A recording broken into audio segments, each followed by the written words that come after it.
Hey, Antonio here with Enhanced Movement. We are going to be reviewing one of the common questions we get about activating your core, which is, should I be pulling my belly in?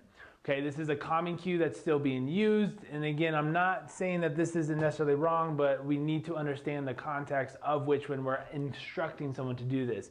Now, based on the population that we see, which is pretty much just active individuals doing fitness classes, lifting weights or anything like that, this is not ideal for what we're trying to accomplish for activating our core.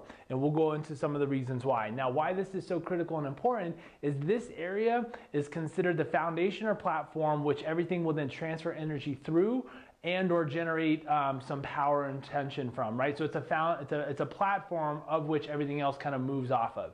So that's why this is so critical. So if this is not adequately tensioned and stabilizing, right, then I'm not going to be able to exhibit the force and power production through shoulders, hips, and neighboring joints.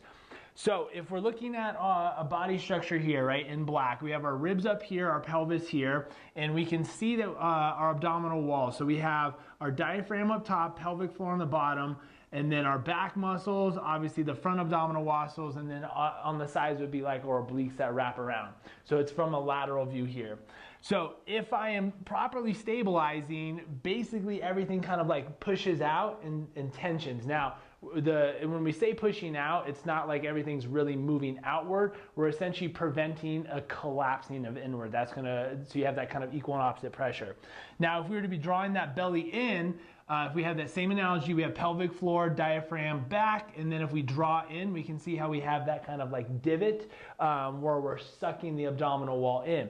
This is actually going to be a weaker structure than this. When I pressurize through either my breath or increasing my intra-abdominal pressure, then I am going to be able to have that equal pressure across all these areas to maintain this shape. If I do that same analogy here, as that pressure increases, it's going to start to push elsewhere because we see that we don't have a strong front wall there. So this is really critical when it comes to lifting in. We do not want to be pulling our belly in. We want to be bracing and creating tension. So one thing that you can try to test this is if you go right above your hip bones here into the side walls here, I want you to actively try to press in as hard as you can.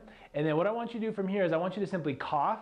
And you can see how by activating, that actually pushes out a little bit. Now, I'm not going further out than what my normal muscular would be at, but you can see how that pushes out. So now we want to be able to generate and create that tension on our own. So actively drive your fingers in and then meet that resistance and see if you can maintain that.